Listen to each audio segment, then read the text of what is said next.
오늘은 너희가 소멸되지 아니하느니라. 이것은 말라기 3장 6절에 보면 나와 있는데 근데 이 말씀이요 되게 은혜로운 말씀이에요. 왜 그러냐면 이 말씀이 의미하는 바는요, 그 앞에 보면요, 나 여호와는 변하지 아니하나니 그러므로 야곱의 자손들아 라고 말씀해주고 있거든요.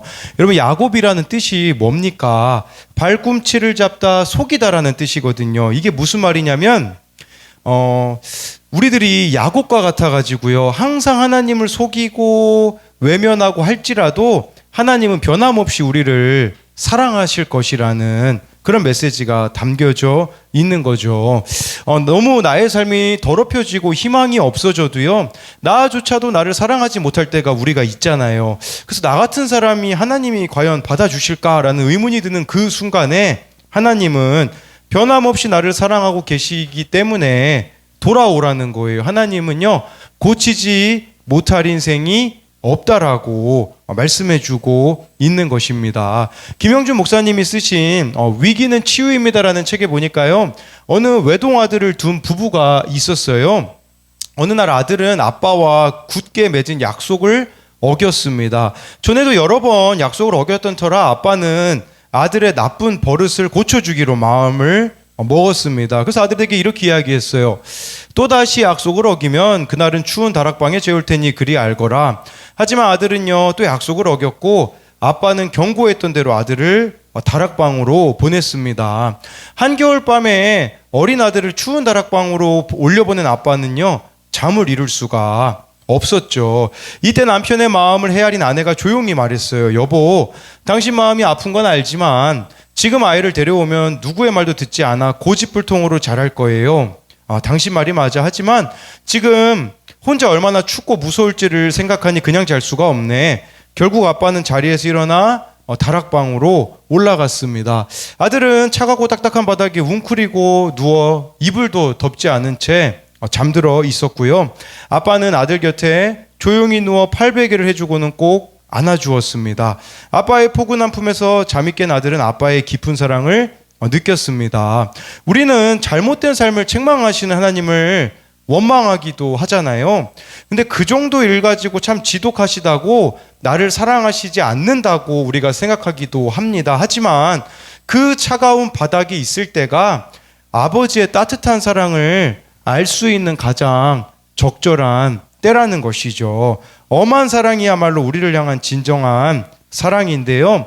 오늘 저와 여러분들이 말씀을 통해서 하나님이 우리에게 베풀어 주시는 진정한 사랑이 무엇인지를 같이 나누어 보면 좋겠습니다. 첫 번째로는요, 하나님께서는 내 자신을 봐야 한다고 하십니다. 우리 말라기 2장 17절을 같이 읽겠습니다. 시작.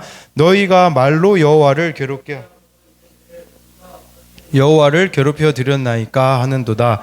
이는 너희가 말하기를 모든 악을 행하는 자는 여호와의 눈에 좋게 보이며 그에게 기쁨이 된다 하며 또 말하기를 정의의 하나님이 어디 계시냐 함이니라. 이스라엘 백성들이요, 말로 여호와를 괴롭게 했대요. 하나님을 말로 괴롭게 하고선요, 이렇게 이야기하는 거예요. 우리가 어떻게 여호와를 괴롭혀 드렸습니까? 이렇게 묻는 거죠. 이것이 의미하는 바가 무엇입니까? 여러분, 그만큼 우리는 우리 자신을 보지 못한다라는 것이에요.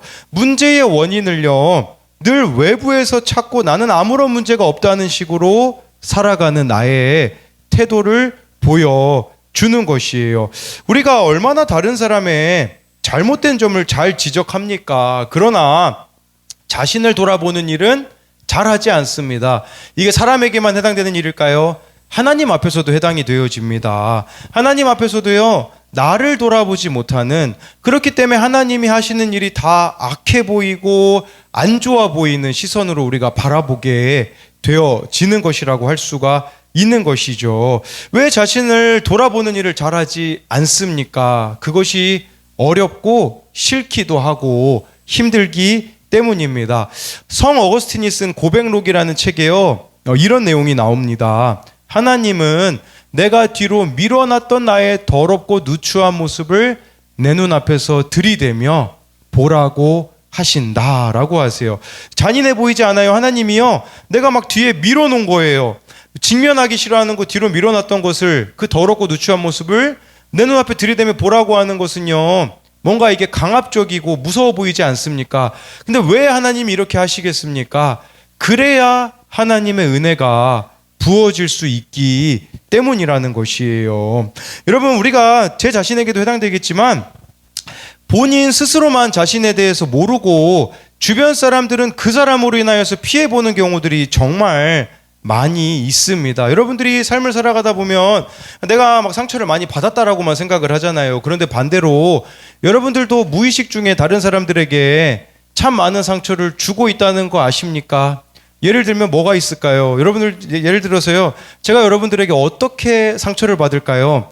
여러분들이 예배 시간에 졸면 저는 상처를 받습니다. 왜 그러냐면 설교 준비가 덜 되었다라고 생각하기 때문이고요. 또 예배 자리 금요 기도에 제가 얼마나 같이 모여서 기도하자고 합니까? 그런데 나오지 않는 분들이 있을 때 또 저에게는 그게 상처가 될 수가 있겠죠. 뭘 이야기 드리고자 하는 거냐면요, 정말 우리가 이렇게 나 자신에 대해서 모를 때가 많이 있다라는 거예요. 그래서 다시 여기 17절 말씀으로 돌아오면요, 이들이 이스라엘 백성들이 뭐라고 이야기했냐? 모든 악을 행하는 자는 여호와의 눈에 좋게 보이며 그에게 기쁨이 된다라고 하는 거예요. 이게 무슨 말이냐면, 쉽게 말하면요, 아니 하나님 안 믿는 사람, 저렇게 악하게 사는 사람들이 있는데 저 사람들은 왜 잘 사냐는 거죠. 하나님이 악하게 사는 사람을 좋게 보고 계시기 때문에 저 사람들이 잘 먹고 잘 사는 거 아닙니까? 그러면서 정의의 하나님은 도대체 어디 있습니까? 라고 이스라엘 백성들이 따졌었던 거죠. 여러분, 이스라엘 백성들이 왜 따졌을까요? 하나님에 대한 시각이 세상적이었기 때문이라는 거예요. 여러분, 세상적인 시각으로 하나님과의 관계를 보는 거, 이것을 인마인드라고 하거든요. 인마인드는 뭐냐면 내가 추구하는 목표로 남들에게 보여주기 좋은 목표를 뜻하는 것이에요.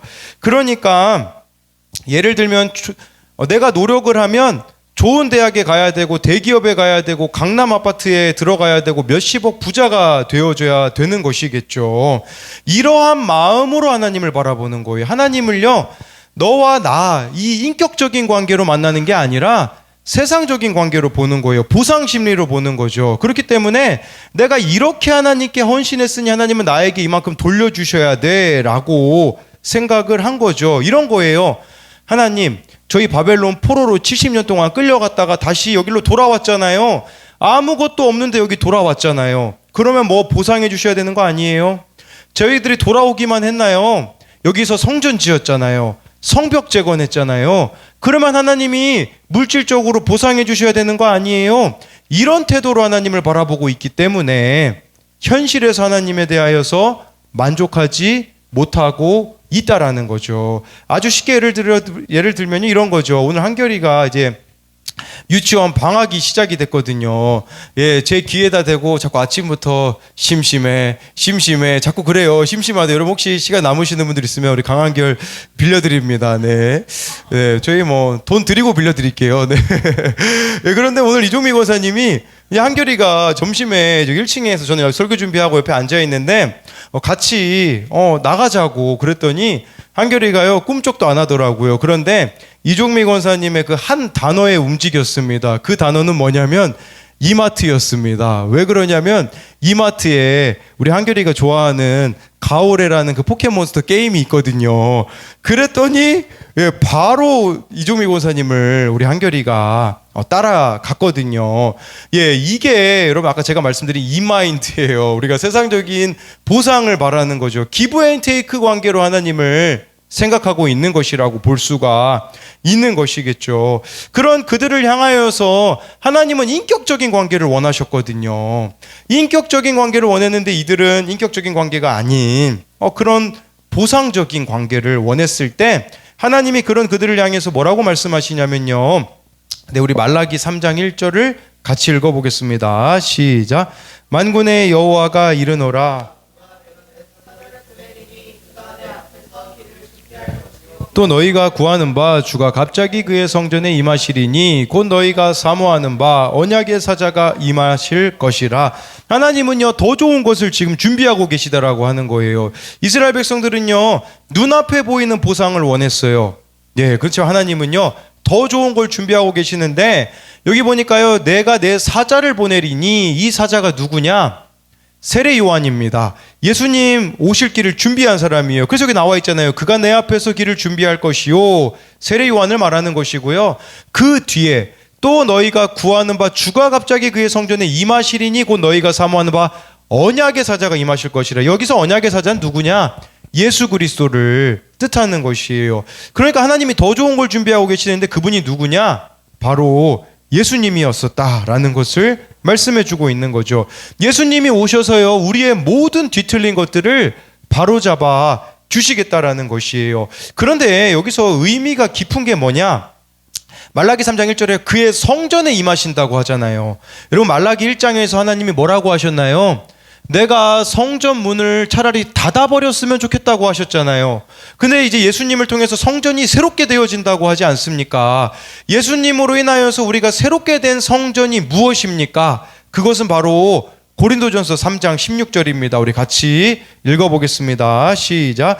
너희는 너희가 하나님의 성전인 것과, 네, 바로 이거예요. 예수님이 내 안에 사시는 거, 성령님이 내 안에 사시는 우리들이 바로 걸어다니는 성전이라고 할 수가 있는 것입니다. 여러분, 유기성 목사님이 쓰신 걸어다니는 성전으로 살자라는 글에 보니까 한번 생각해 보세요. 누가 여기 이 예배당에 와서요, 여기 강단 위에서 술판을 벌리고 담배를 피우고 음란한 짓을 하고 큰 소리로 유행가를 부르고 멱살을 잡고 싸운다면 여러분들은 어떻게 하시겠습니까? 성도들이 절대로 가만히 지켜보지 않을 거예요. 당장 달려가서 그들을 제지하고 예배당에서 쫓아낼 것이죠. 우리가 이렇게 거룩하게 지키려고 하는 교회 건물보다도 더 중요한 것이 바로 우리의 몸이거든요. 그런데 여러분, 어떻게 술 마시고 담배 피우고 욕하고 음란한 짓을 할 수가 있겠습니까? 내 안에 주님이 사시는데요. 언젠가 유기성 목사님에게 누군가가 이렇게 질문했다고 합니다. 목사님, 우울증 아니에요? 라고 물어봤다고 해요. 왜 이런 질문을 했냐면 그 당시에 교회가 놀랍게 부흥하는데도요, 목사님이 별로 좋아하시는 것 같지 않아서 의아하다고 했어요. 그러고 보니 그렇게 생각할 만하다고도 하시면서 목사님은 늘 마음의 중심에 예수님을 주인으로 모시고 사니까요, 돈 욕심, 교회 성장 욕심, 명예 욕심이 없어졌다고 하시더라고요. 하지만 욕심이 없어졌지 기쁨까지 없어진 것은 아니라고 하시면서 힘들어도 기쁘고 어려워도 기쁘다고 하였습니다. 바로 주 예수님으로 인해 기쁜 것이겠죠. 이것이 하나님이 우리에게 주시고자 하는 거예요. 우리는 좋은 일만 있어야 기쁘잖아요. 근데 여러분, 주님이 내 안에 사시게 되어지면요, 무슨 일이 있어도 어떤 일을 만나도 저와 여러분들이 넉넉히 이길 수 있고 하나님이 주시는 기쁨이 있다라는 것이겠죠. 그러니 세상의 관점이 아니라 말씀의 관점으로 우리 자신들을 보셔야 된다라는 거예요. 이찬혁 씨가요, 이 악동 뮤지션의 이찬혁, 이제 이수연, 이 남매가 있는데, 악동 뮤지션은요, 이 부모님이 필리핀 선교사님 자녀들이거든요. 그런데 이찬혁 씨가 쓴 곡 중에 장래 희망이라는 곡이 있더라고요. 이게 무슨 곡인지 제가 들어봤는데, 이게 뭐냐면 장례식장이 있잖아요. 희망의 장소, 희망을 노래하는 곳이라고 이야기를 하더라고요. 세상에서는 장례식장은 슬픔의 장소잖아요. 근데 이 사람이요, 이 가사를 이제 그렇게 썼더라고요. 이분은요, 장례식이 파티가 되었으면 한다고 하면서 가사에 이런 내용이 나오더라고요. 왜냐하면 난 천국이 있기 때문에 라고 가사로 썼더라고요. 천국이 있기 때문에 장례식은 슬퍼할 날이 아니라고 말하는 거예요. 그러면서 모두가 다 천국에서 만나기를 원한다라는 고백을 하더라고요. 여러분, 이런 고백이 이루어질 수 있는 비결, 근데 여러분, 죽어서만 가는 곳이 천국입니까? 아닙니다. 지금 이 땅에서도 내가 성령의 다스림을 받는다면, 내 안에 예수 그리스도께서 사시는 삶이 된다면 여기서도 천국을 누리는 삶을 살아가는 것이 될 수가 있다라는 거죠. 이게 더 큰 축복이 아니겠습니까? 최근에 이 김장훈 씨가요, 새롭게 하소서에 나와서 간증하는 걸 보았습니다. 어느 젊은 힙합하는 친구들이요. 예, 김장훈 씨를 찾아와서 이분 지금 나이가 60이 넘으셨더라고요. 힙합하는 친구들이 자신감 있어 하는 롤모델로 이 김장훈 씨를 뽑아서 인터뷰하러 온 거예요. 자신감에 대해서 이제 이야기를 하는데, 예, 이제 김장훈 씨가 그 힙합 가수들에게 물었대요. 너희들은 무엇에 자신이 있니? 힙합에서 성공할 자신이 있니? 그랬더니 그 가수들이 예, 저희는 힙합으로 성공할 자신이 있어요 라고 했다고 해요. 그래서 김장훈 씨가 이렇게 물어봤대요. 그러면 나는 왜 부른 거냐고, 나는 어떤 자신감으로 부른 거냐고 이렇게 물어보니까 형은 항상 자신 있어 보여서 불렀다고 하더라고요. 그때 김장훈 씨가 후배 가수들에게 뭐라고 이야기한 줄 아십니까? 이렇게 이야기했다고 해요. 나는 진짜 자신 있는 게 한 가지 있어. 그건 뭐냐면 나한테 어떤 상황이 와도 행복할 자신이 있어. 이 이야기를 했다고 해요. 이게 무슨 말이냐면 어떤 결과가 나에게 주어져도 나는 감사할 자신이 있다라는 뜻이라고 하더라고요. 여러분, 이거 어떻게 가능하겠습니까? 내 안에 주님이 사시면 되어지는 일이라는 거죠. 그러면 여러분, 어떤 일이 있어도요 감사하게 되어져요. 여러분, 이 김장훈 씨가요 최근에 유튜브에 별명이 생겼어요. 숲트눈이라고 해가지고, 이 숲트눈이 무슨 뜻이냐면, 예, 저기 제가 화면으로 가져왔는데, 예, 이게 김장훈을 한자 표기를 이렇게 숲트눈이라는 한글로 바꿔서 쉽게 말씀드리면, 누가요 이 김장훈 씨를 조롱하기 위해서 만든 영상이에요. 막 김장훈 씨가 노래에 막 고음만 지르는 것들만 편집해가지고 이렇게 영상으로 누가 만들어 놓은 거거든요. 그랬을 때 가족들하고 팬들은 김장훈 씨가 놀림거리가 된 것 같아서 마음이 아팠다고 하더라고요. 근데 김장훈 씨는요 오히려 좋게 받아들였다고 하더라고요. 자기가 막 고음으로 막 이렇게 부른 노래들만 이렇게 편집을 해놨는데 그걸 통해서 오히려 안티 팬들이 돌아오게 되어지고요. 지금은 청소년들을 만나러 갈 수 있게 되었다고 하더라고요. 저 영상으로 인하여서 청소년들이 자기를 알아봐서 어떤 사람에게든지 갈 수 있다고 하는 걸 보면서 우리 생각엔 안 좋아 보이는 일이라고 할지라도 하나님은 그것을 통해서 선을 이루시는 분이라는 것을 저와 여러분들이 믿어야 된다라는 것이에요. 이런 관점으로 나아가게 되어진다면요, 정말 저와 여러분들이 하나님과 인격적인 관계를 날마다 맺으며 살아갈 때요 하나도 버릴 것이 없는 인생이 되는 것입니다. 현실을 볼 게 아니라 현실 뒤에서 일하고 계시는 하나님을 바라보자라는 것이죠. 세상의 가치로 나를 바라볼 게 아니라 하나님 앞에서 나의 모습을 보며 나의 모습을요 하나님 안에서 찾아야 한다라는 것이에요. 그래서 이 지금 말라기 3장 1절에서 우리들에게 말씀하고 있는 바는 하나님이 우리들에게 이렇게 말씀하시는 거라고 볼 수 있어요. 나는 너와 인격적으로 만나기를 원한다라는 것이겠죠. 여러분, 이것에 대한 두 가지 적용 질문은요, 나는 현실만 보며 교만한 말로 하나님을 괴롭게 합니까? 아니면 하나님의 뜻을 깨닫기 위해 힘씁니까? 현실만 보고 불평하고 있지 않는가를 묻는 것이에요. 또 한 가지는요, 하나님과 인격적인 관계를 맺으며 내 안의 욕심들을 하나씩 가지치기 하고 있습니까? 아까 유기성 목사님이 그 마음에 주님이 사시니 욕심들이 사라지고 있다라고 말씀하신 그 내용처럼 정말 저와 여러분들이 인격적인 이 주님과의 관계 속에서 내 안의 욕심들을 하나씩 쳐나가고 있는지를 묻는 것입니다. 두 번째로는요, 하나님께서는 내가 연단받아야 한다고 하십니다. 우리 2절 3절을 같이 읽도록 하겠습니다. 시작. 그가 임하시는 날을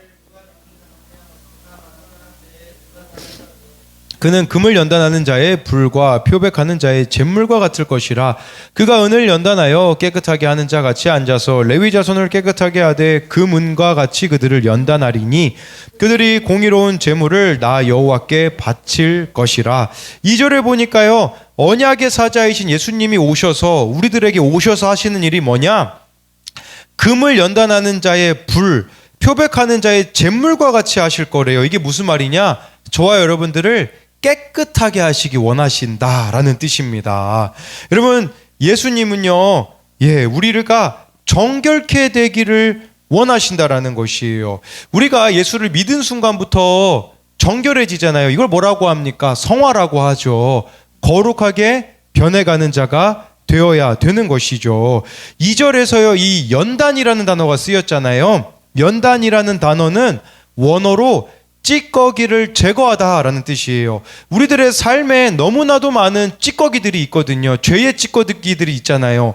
그거를 예수님께서는 제하기를 원하신다라는 거예요. 어느 목사님이 이런 표현을 쓰시더라고요. 여러분, 우리가 예를 들어서 병에 걸리잖아요.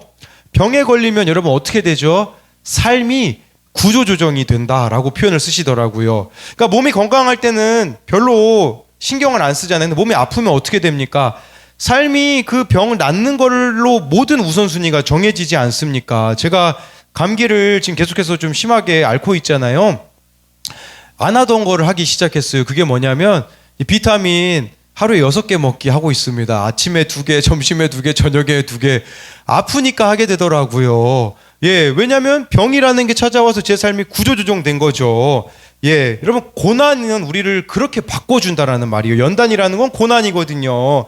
고난은요, 삶의 구조조정을 위한 부름이라는 거예요. 고난을 통해서 내 안에 찌꺼기들이 제거되기를 하나님은 원하신다라는 거죠.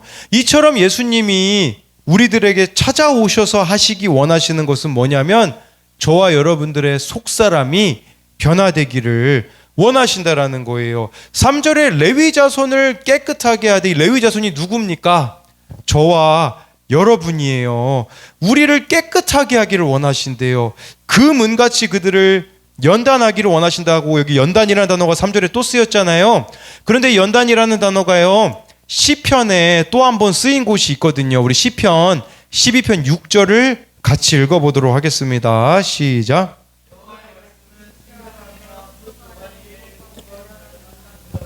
네, 이거예요. 연단이라는 것은요. 뭐냐면 하나님은 고난을 통해서 저와 여러분들이요, 말씀의 사람이 되기를 원하신다라는 거예요. 말씀 묵상하는 사람, 말씀으로 갈아엎어지는 사람이 되기를 원하신다라는 것이죠. 그렇게 내 안에 갈아엎어져야 3절 말씀처럼 어떤 일이 벌어지냐? 그들이 공의로운 제물을 나 여호와께 바칠 것이라.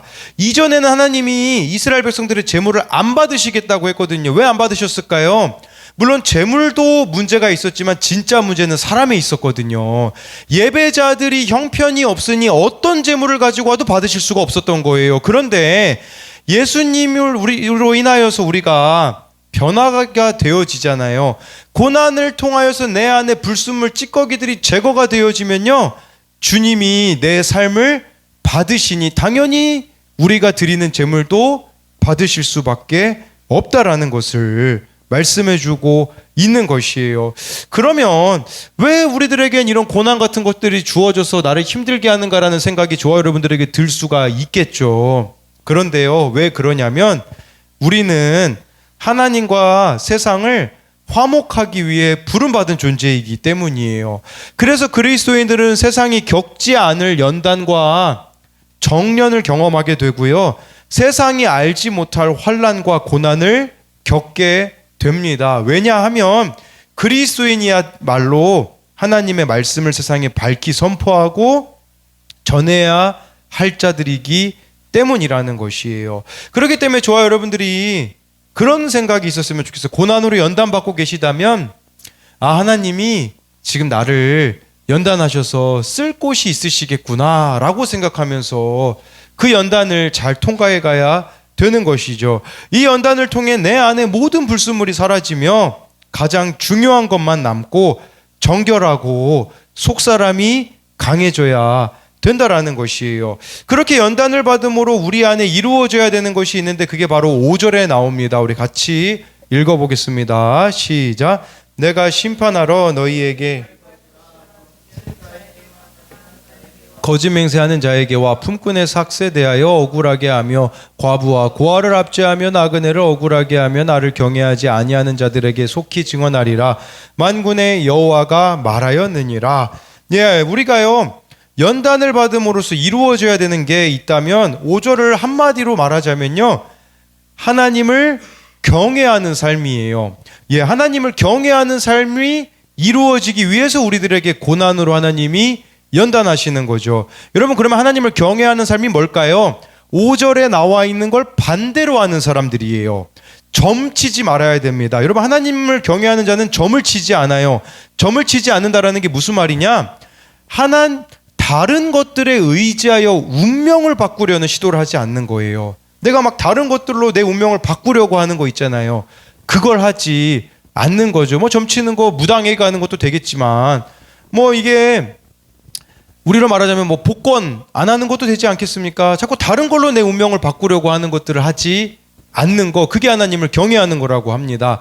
또 하나님을 경외하는 사람은요, 간음을 하지 않아요. 여기 간음하는 자라고 나와 있잖아요.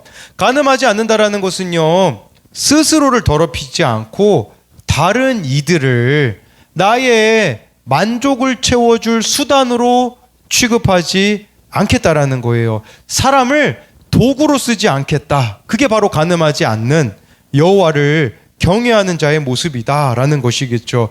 또 하나님을 경외하는 사람은요, 거짓 맹세를 하지 않는데요, 거짓말을 하지 않고요, 품삯의 삭슬 떼먹지 않는다고 말씀해주고 있어요.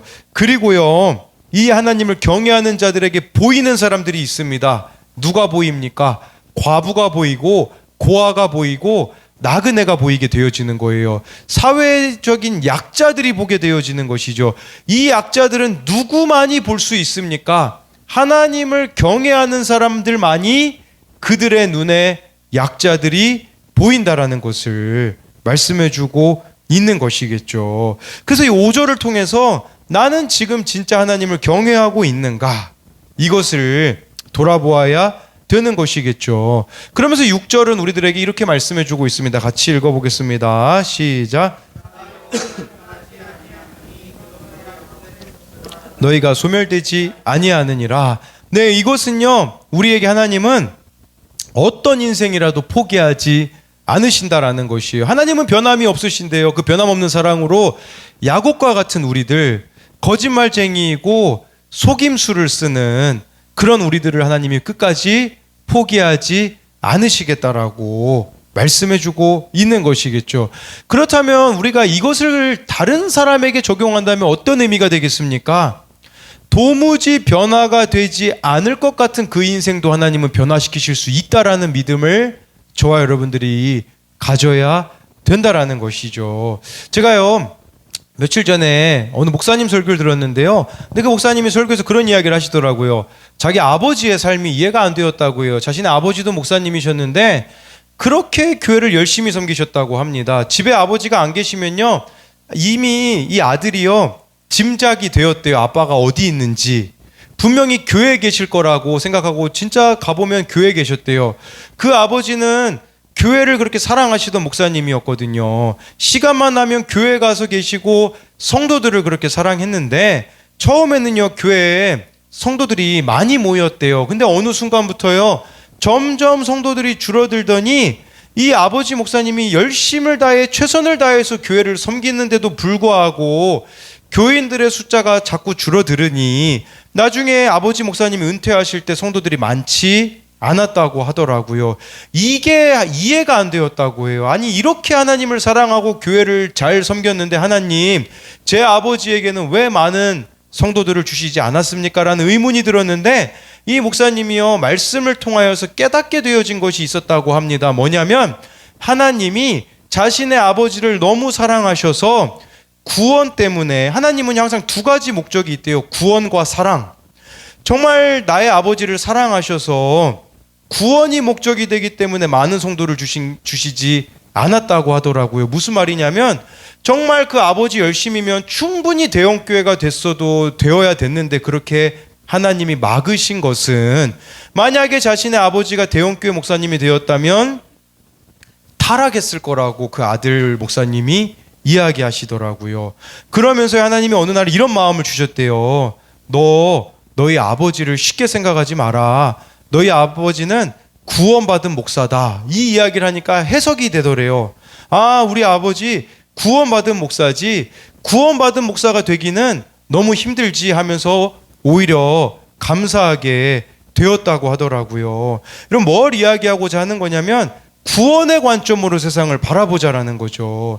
제가 오늘 이제 이번 주가 마지막이었어요. 이번 학기 그 기독교 동아리도 마지막이고 기도 모임도 오늘 마지막이었는데 뭐 기독교 동아리는 그 동아리 시간이기 때문에 뭐 애들이 그래도 어제도 같이 시간을 잘 보냈는데 오늘 금요 기도 모임에 몇 명 모였는 줄 아십니까?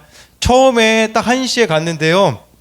3명이 딱 앉아 있었어요. 누구냐? 찬양 인도하는 애 1명, 박하랑 전도사님 저 이렇게 셋이 앉아 있었거든요. 찬양하는 아이가요 되게 민망해 하더라고요. 예, 앞에 전도사님하고 목사님 이렇게 앉아가지고 셋이서 예배를 드리려고 하니까 어색한 거죠. 나중에 또 고1짜리 아이가 1명 오고 선생님이 이렇게 같이 와서 이야기를 나누는데요. 그 박하랑 전도사님이 그런 이야기를 하시더라고요. 저희들이 오늘은 나눔을 했는데 이 전도사님이 대형교회 목사님 아들이거든요. 그러니까 어린 시절부터 사람들이 많이 모이는 것들을 경험한 거죠. 크리스마스면 당연히 뭐 우리 교회 행사들이 다 있잖아요. 이거 당연히 교회 행사들은 당연한 건데 이분이 지금 개척하시고 나서는 모이는 사람들이 두세 명이니 뭘 크리스마스 때 하고 싶어도 할 수가 없다고 하시더라고요. 그러면서 이런 마음이 들었대요. 진짜 교회가 뭘까? 근데 박하랑 전도사님이 그런 이야기를 하시더라고요. 내 이름으로 두세 사람이 모인 곳에 함께 한다라는 그 말씀이 믿어지게 되면서 예수 이름으로 2명이 모이든 3명이 모이든 예전에는 사람들의 숫자가 되게 신경이 쓰였던 거죠. 뭔가 많이 모여야 하나님의 영광이 드러난다고 생각을 했다면 지금은 한 영혼을 귀하게 보게 되어지는 거. 그러니까 기도 모임에 3명이 모여도 괜찮다고 이야기하시는 모습을 보게 되었어요. 거기에 이제 이후에 기도 모임을 인도해야 될 애가 있거든요. 지금 고2인데 이 학생이 솔직하게 그런 이야기를 하더라고요. 제가 나눔 질문 중에 어떻게 하다 금요 기도 모임에 오게 되었습니까? 라고 묻자 저는 처음 알았어요. 아산고등학교에서요. 기도 모임하고요. 기독교 동아리가 이미지가 안 좋대요. 왜 이미지가 안 좋냐면 저기는 노는 애들이 가는데 기독교 동아리는요. 다른 동아리 신청했다가 떨어진 애들만 가는데 물 안 좋은 애들만 모이는 곳이라는 이미지가 있었다고 이야기를 하더라고요. 그 이야기를 듣는데 제가요 잘 가고 있다라는 생각이 들더라고요. 제가 솔직히 바랬던 거는 뭔지 아십니까? 제가 학교에 들어가면 뭔가 기독교 동아리에 수많은 아이들이 모이게 되어지고 금요 기도 모임에 정말 많은 아이들이 모이게 되어지는 것만 저는 생각을 했거든요. 근데 그게 아니구나. 정말 아무도 돌아보지 않는 그 아이들 내가 옆에서 잘 섬기는 거 그게 하나님이 나를 기뻐하시는 일이었구나라는 생각이 드니까 제 마음에 무슨 생각이 들었을까요? 기독교 동아리 들어가고 금요 모임 들어갈 때는 아이들이 숫자가 줄어드는 것 때문에만 제가 마음이 힘들었는데 오늘 이 말씀을 보니까 아까 우리 5절 말씀이 딱 그랬잖아요. 여호와를 경외하는 자의 눈에는 과부와 고아와 나그네가 보인다고요. 이 말씀을 보게 되어지는데 제 마음에 만족함이 들더라고요. 아, 이거구나. 나는 자꾸 숫자를 가지고 세상을 기준으로 내가 성공하고 싶어 했는데 우리 교회에도 많은 사람들이 모여야 나는 성공한 목회자라고 생각을 했고 저 학교에도 내가 들어가서 많은 아이들이 모여야지 하나님이 기뻐하신 일이라고 생각했는데 그게 아니라 정말 아무도 거들떠보고 있지 않는 그들을 끝까지 사랑해내는 것이 하나님을 경외하는 거구나라는 것으로 해석이 되어 지더라고요. 그럼 우리 안에도 이러한 관점들이 있었으면 좋겠어요. 자꾸 세상을 기준으로 뭔가 업적을 이루려고 하지 마시고요. 뭔가 대단한 것으로 나를 증명하려고 하지 마시고 정말 여기 5절에 나와 있는 것처럼 하나님을 경외하는 자가 되어서 정말 저와 여러분들의 고아와 과부와 나그네와 같은 자들을 구원으로 인도해내는 저와 여러분들이 되었으면 좋겠습니다. 그래서 이것에 대한 2가지 적용 질문은요. 내가 지금 경험하고 있는 연단은 무엇입니까? 그 고난을 통해서 삶이 변화되어지고 있습니까? 또 한 가지는요. 하나님을 경외하는 자로서 끊어야 할 죄와 무관심은 무엇입니까? 이 무관심이라는 것은 우리가 아까 그 고아와 과부 나그네와 같이 관심을 가져야 되는 자들이 있는데 무관심 속에 우리가 지금 외면하고 있는 사람들이 누구인지를 네, 묻는 것입니다.